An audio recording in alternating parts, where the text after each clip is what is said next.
I've just returned from probably my hardest run I've done since I embarked on this quest to place first in the Survivor race, which is happening in 50 days time. It was only 67 days ago that I entered the race and decided to train for it. So I've literally been training for 17 days, and that actually feels like a lot longer. I've actually packed a lot of training in for those 17 days, and I've noticed good progress and good results in that time. But I'm also thinking 50 days to go, it's not that long. I got to pack in a whole load more training.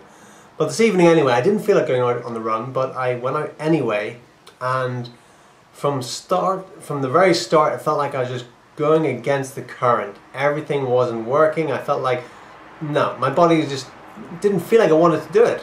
I didn't have any lung capacity. I felt like there was a knot in my lung, and I was trying to breathe in, it was just catching. And then I drank half a glass of water before I went out, and then I got a really bad stitch in my stomach as well. So I had my lung that didn't seem to want to work. I felt like I was only running on one lung. And then I had a stitch, and then I had some pains in my shoulders and my neck, and I was just like, just give it up. You know, you're going to have a rest this evening, go back, rest, shower, whatever, chill out for a while. That's what my brain was saying. That's what my body was saying. My body was saying, I don't want to do this. That's what it seemed like anyway. And I was saying to myself, I don't like this. I'm not enjoying this. This is painful. I want to stop. And I was starting to get a little bit immature. And I just want to stop. I just want to turn around and walk back and chill out tonight. And I pushed through. That's just it. You get over it, right? You get over yourself, you know? You get out of your own way and you say screw it. And so I just kept pushing on, and the pain was getting more and more in my lungs. It was burning. There was a guy that looked really out of shape that was like almost running past me. I had to run hard just to not let him run past me. Anyway, yeah, so my lungs were burning. I had this knot, and I pushed on anyway. And definitely the first 3-4 kilometers were just hard going. The first 4 kilometers were just painful, sluggish, painful, locked up. And then I started to break through. I started to break through the threshold.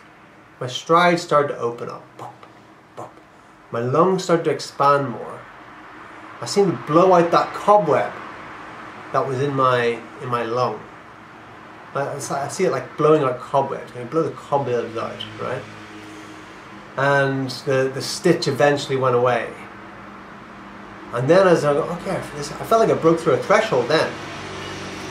And then I started doing some fartlecking, where I was sprinting for about 20 seconds, and then I'd jog for about, I don't know, 45 seconds, a minute maybe, and then sprint again for 20 seconds, and then slow it down and jog again for 45 to a minute, sprint again, and then I did that for the next few kilometers until I got home. And then I was feeling really good, like I broke through something. So that's a lesson for life. In many things that we do, we come up against thresholds. There's things that tell us we don't want to do it. Don't do that. For instance, don't do that. You don't like this. Don't do it. And you gotta override that. You know, if you want to be successful, if you want to exceed, if you want to be outstanding in anything in your life, you have to override that, because that's when most people stop. Most people stop when they get to that threshold, and they quit. Where they either hit a plateau, or they just hit this resistance, and they self-sabotage, and they just say, and they just stop. And those that really excel in life, do outstanding things, achieve greatness, are those that push through no matter what.